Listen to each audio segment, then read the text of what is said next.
my name is Reina and this is Chow and Tell. In the course of my work, I get to meet a host of extraordinary people working in all kinds of ways with food. Some of them cook, some of them serve it, some of them share it, and some of them teach other people about it. I do it in some way, and today my guests, and I have a host of them, do it in a different way, and I'm very, very, very pleased to welcome today to the studio my guests from Food Corps. Please welcome Alex and Jane and Greg. Welcome to the studio. So welcome to the show. Thank you. Thanks for being here. And just to backtrack, I met Alex. This is Alex. Hi. And Jane and Greg. And just to backtrack, we met actually at a food-related event, which was a planning event for an event called Food Day that happens in October, sometime in October. It's a national event, and Alex was there, I was there, and a few other people were there for the local chapter, the local meeting for that. And I just remember hearing about the work that he was involved in, and I was so interested about it. I said, "You've got to come be on Chow and Tell." So I will defer to you to tell us a little more about Food Corps. Well, Food Corps is a national team of leaders who aim to connect kids to healthy food. And the way it works is that it's a national independent nonprofit that's part of the AmeriCorps Service Network. And this year we're in 15 states. We're excited to expand to 17 next year.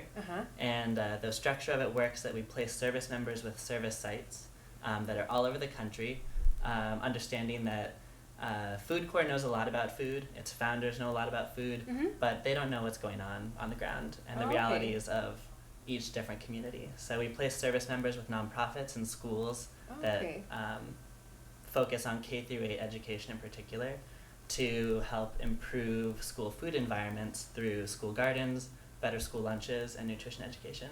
That's so awesome. I was so excited to hear this because really I think better eating starts from the ground up, literally in the ground and also from a young age. And you're doing both of those things, all of you. And you are all on the ground with this. You're right there on site, working directly with the kids and with the schools or the other institutions that you're involved with, right? Yep.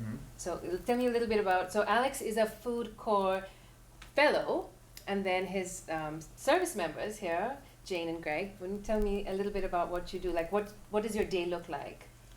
My day varies a lot throughout the year. Throughout the school year, from September to June, I was working with classes in the garden. So I was encouraging teachers to use the garden as a teaching tool, an instructional teaching tool. I was helping them lead activities that were curriculum connecting activities in the garden. And then in the after school time, I was leading cooking clubs, mostly with middle school age students. And we would cook things from guacamole to pesto to something more ethnic like tabbouleh or a Moroccan tagine. Wow. As well.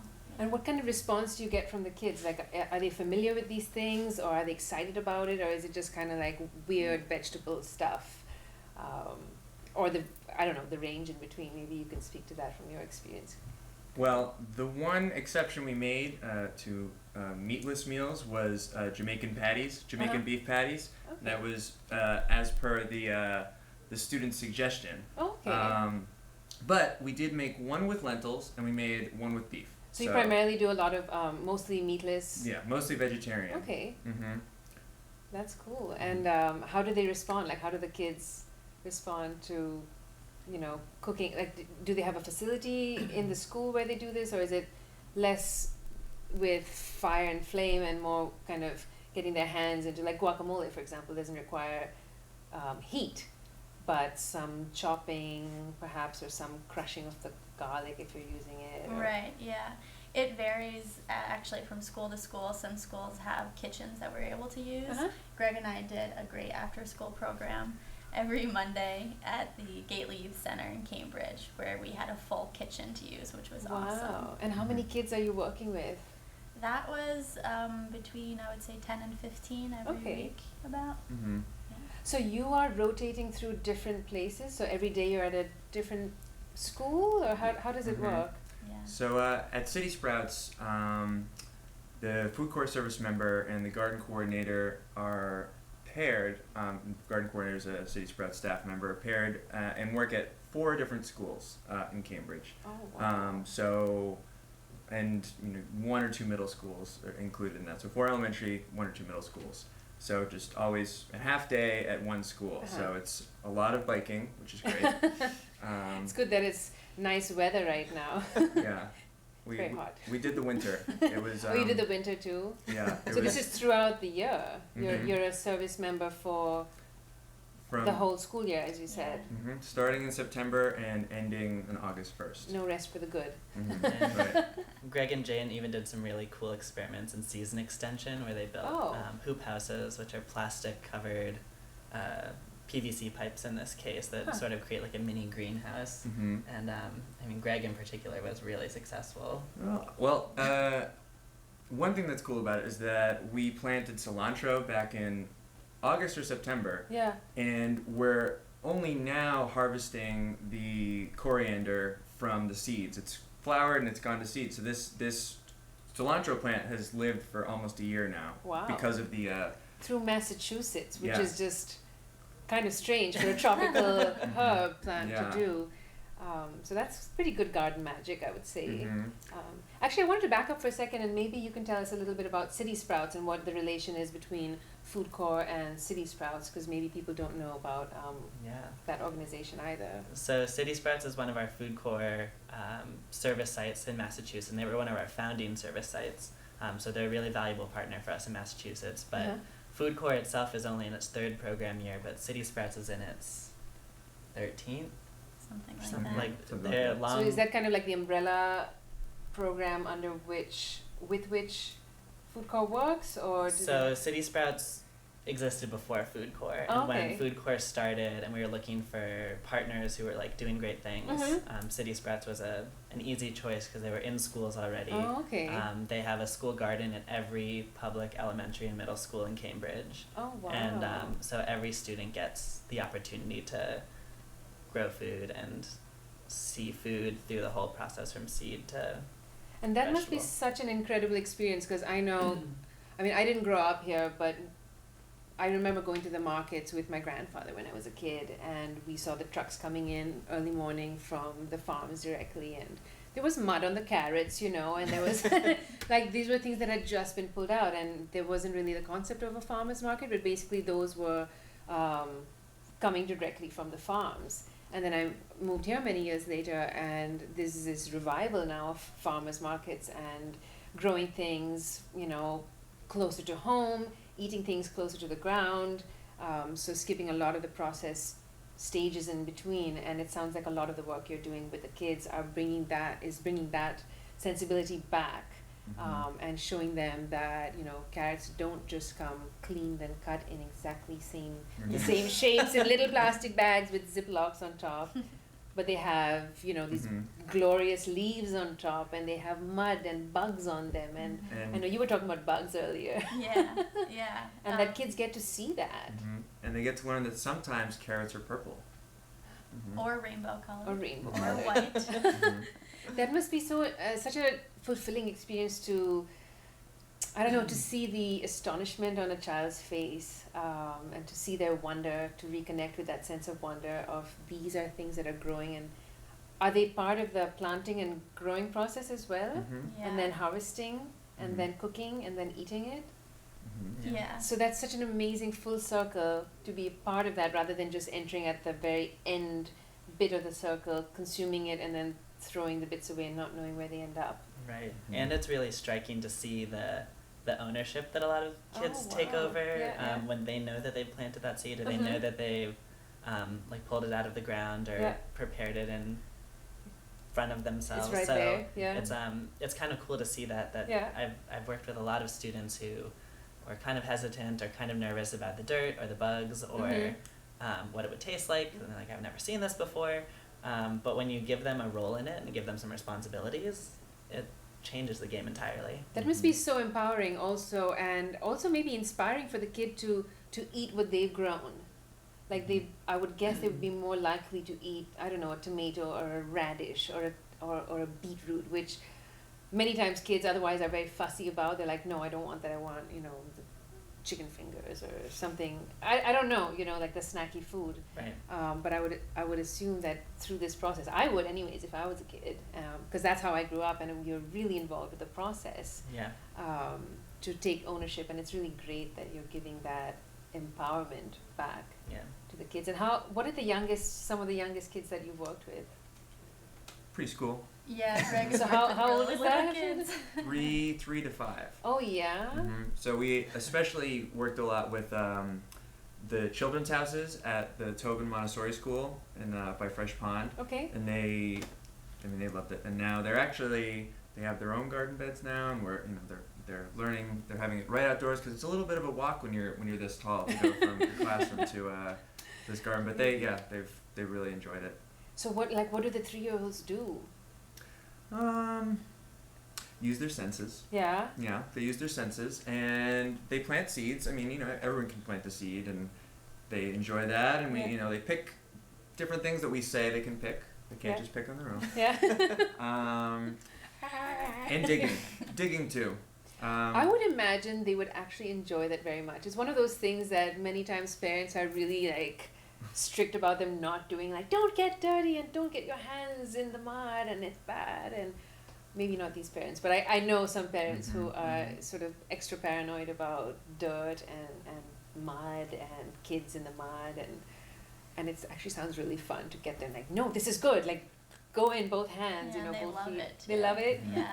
And that's actually beyond the food connection. Just being able to facilitate these young people using an outdoor space, just getting outside and using their bodies and doing something, just moving and learning by doing is, I think, one of the things that I've enjoyed most about working with City Sprouts. And actually, before we just before we started the show, we were talking about how so many people nowadays are, you know, stuck to some device or their phone or their iPad.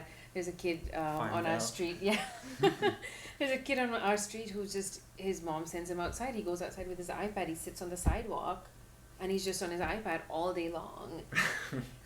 I should send him to you guys. At least he's outside. At least he's outside. This is true.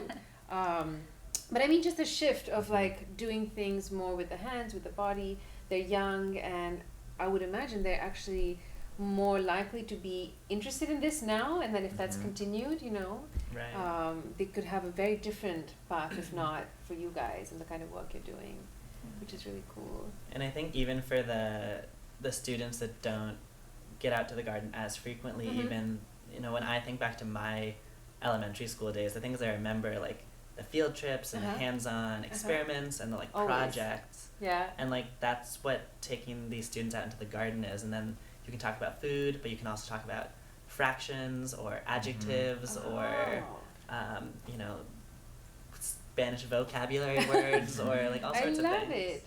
That's great. So you can use it as a tool and an environment to talk about not just food but other subjects as well. You know, how many carrots? 3. Ha ha ha ha. Do you remember that from Sesame Street? I remember growing up with that. There was a count who would do that. And I would love to know how each of you got involved with this. Like, do you have a background with food or this is a really cool young organization. It's only 3 years old, Food Corps. And I don't know if it's a bit modeled after like the Peace Corps, for example. Like, is that the core bit of it? Is it similar? Like you're on a mission to go out and spread education about food in this case. Yeah, some people have made that connection. It was originally there were 3 founders. Kurt Ellis, who is the director of King Corn, which is a film some people may have seen.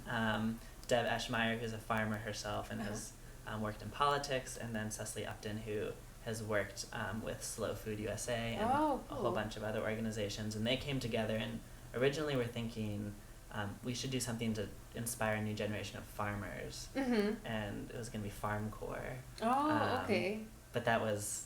Still focused on young people. Still focused on people who were, idealistic and fresh and looking to make change. And that shifted as they were processing it into something that was bigger, creating a field of leaders in the food movement that could be farmers or educators or cooks or politicians or anything in between. Cool. And how did you get involved with Food Corps?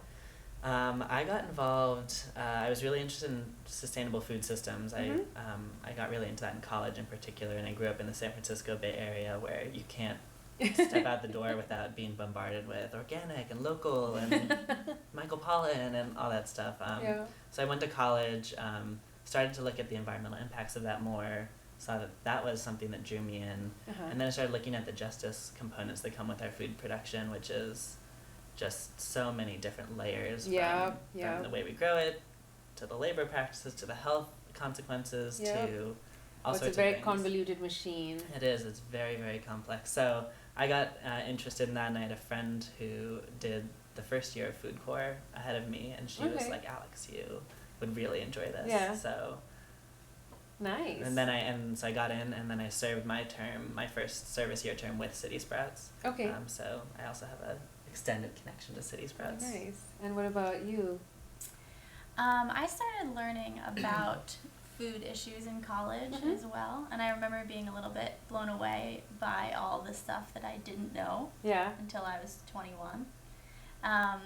And it was a lot about industrial agriculture, and I call it food geography because that's how I studied it in college. Oh, nice. Did they have a course called food geography? I think it was a critical geography. Oh, wow. Yeah. I'm going to go to that school. I would have taken those classes. Yeah, definitely one of the best classes I took. Yeah. So I found myself very interested in it, thought it was very important.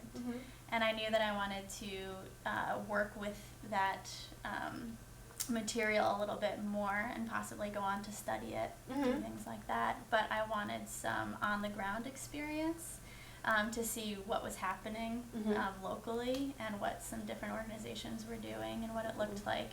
Great. And Food Corps was sort of a perfect fit because I would be placed with a nonprofit organization. I could be most likely working with kids using my hands, and I thought it'd be a great experience to learn a little bit more about it, what was going on. That's awesome. Thanks, Jane. And Greg. All right. Well, so I've been an educator. I think I could say since like high school, and I guess I kind of had reached a point where I wanted to work with young people in a way that felt real to myself and to them. Coming out of college feeling like I'm not sure what I actually know how to do, and kind of taking that energy and be like, so how can we grow food, and how can we learn how to do this together, and how can we be outside, and how can we build hoop houses, and how can we and also just coming with that idea of like, let's learn how to do things with our hands, whether it's cooking or growing. That's awesome. I mean, I think this kind of motivation, it's infectious. I mean, it cannot but, carry through to everyone that you meet. And that energy and passion is, I think, what's going to put back into the kids' system, and grow future leaders in all areas of food, like you were saying. And I guess that's the hope as well for Food Corps. Do you have older kids as well in your programs? We have, I've worked with kindergarten through 8th grade is the oldest. And Greg and I are both working with a summer internship program right now with 11 to 14-year-olds. Oh, wow. Okay. So it really runs the gamut. I mean, it's never too late, it's never too early. And we even have other service sites who are in the high school age range as well. Doing, which is fun because you can delve into more complex and thoughtful processes around the idea too. Oh, and this is Chow and Tell. We have to show something, we have to eat. So I wanted to show, why don't we share this lovely booklet of recipes they have put together with City Sprouts, is it? So City Sprouts and Food Corps have, you can tell us a little bit about this. So this is City Sprouts summer recipe book, and they've been putting these out every year since they've been doing the summer youth program. And we go through this recipe book and we cook every single one of them, more or less, with the students every day for lunch. So they cook their own lunch, and they harvest their own lunch, and then we actually in our side we have a kitchen manager, so they even manage how to make it happen in the first place. And right here that Jane brought us, we have some. It's a root slaw. Wow, let's Made see if we can show them this a little closely. Yeah, tell us about what is in this. It's shredded beets and shredded carrots, and then there's a dressing on it as well. The dressing has olive oil, lemon juice, garlic, salt and pepper, maybe some other herbs. And we actually made this with, the interns made this yesterday. Oh, wow. So we don't have a ton left because they actually liked it. Really That's great. I mean, to get Yeah. kids to be eating, and this is raw, it's a raw slaw. It's raw, yeah. It's a raw beet and raw carrot. They Alex really is very excited kindly about- serving us up so we can taste it. about the beets as well. Oh, yeah? Like getting their hands all red. Their hands were completely covered in pink beet juice, but they loved it. That's They're beautiful. super excited Yeah, about yeah, we it. can put this aside, it's fine. And, Thank you, let's try this. All right. Lovely. Thank I'm you. gonna take the fork from the bowl, actually. Oh, yeah, sure. Always gotta do that. Thank For you. Let's taste this. This is so wonderful. I'm so glad you guys could come on the show and share all this amazing work you're doing. Thank you for having me. And thank you. yeah, not that I mean, don't feel shy about speaking while chewing because Yeah. we do it all the time.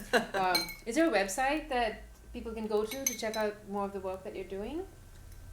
Yeah. Well, for starters, there's Food Corps Massachusetts Mhm. Facebook page, as well as the Food Corps national level Facebook page. So they just search for Food Corps. Yep. And show your shirt again so you can see the Food spelling. Corps. Food Corps. Spelled with the S at the end. Awesome. And so there's those Facebook pages, but as well, City Sprouts has a pretty active Facebook page to check out. Mm-hmm. Both organizations post a lot of photos, Mm-hmm. We news like photos. updates, and if people are ever interested in being involved, City Sprouts is always looking for volunteers to help out Oh, with that's great. various So if this opportunities. program resonated with any of you who are watching out there, please go check out both City Sprouts and Food Corps. Plenty of service opportunities, volunteer stuff Mhm. also, and lots of photos and information. That would be really awesome. And this is yummy. Good. Mhm. It's so Glad you like fresh it. and bright. It's a summery, lovely salad. I like the crunch. The crunch is delicious and they're sweet. And the garlic is nice and flavorful. Mhm. And it's fun with these raw recipes with Mhm. kids because they get to use a ton of like knife skills Yeah. and like grating Mhm. and shaving and peeling, and there's nothing more awesome to see the power that is in a child when you give them a knife or like a masher or something. Yeah. And you know, like if you set the boundaries right, like Yeah. they don't want to mess that Take up. it all out on the potato Yeah. or on the Mhm. beetroot. It's like Yeah, they we know want that if to they're keep like it vegetarian. Yeah. No fingers. So do you use finger guards or anything for the graters, or you have some guidelines of how Yeah. how much they should leave? Of Mhm. yeah, I should send my husband to you.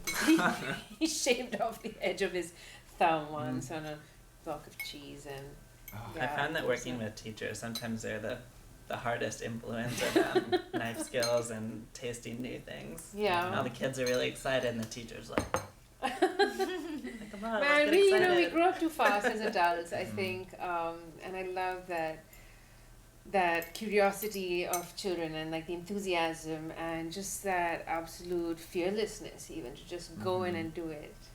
I wish that we would still have that, and I think you guys still have that, and just keep that, please, because we all need it. Just that sense of adventure, and you're bringing that into food, which is just absolutely amazing. This is delicious. Like, can people get this booklet somehow, or You know, we haven't talked about that, but I think that would be nice. I mean, maybe a PDF of it online or It something? could go viral. You It know? could go viral. Right here on Chow, we're gonna make the booklet go viral. Why not? I mean, it's good recipes, and they're all seasonal, local ingredients usually, or stuff that they've grown. Yeah, we Many try of and the focus things- it around things that they've grown. That's But awesome. occasionally a lime or a lemon. Yeah, But, yeah. but we actually didn't have lemon yesterday, so we just picked lemon sorrel instead. That was a weed growing in the garden. So This has been so fabulous. You can check out this show and other recipes and episodes on my website, www.kitchen-intuition.com. And thank you so much for being on the show. Thanks for Bye. having us.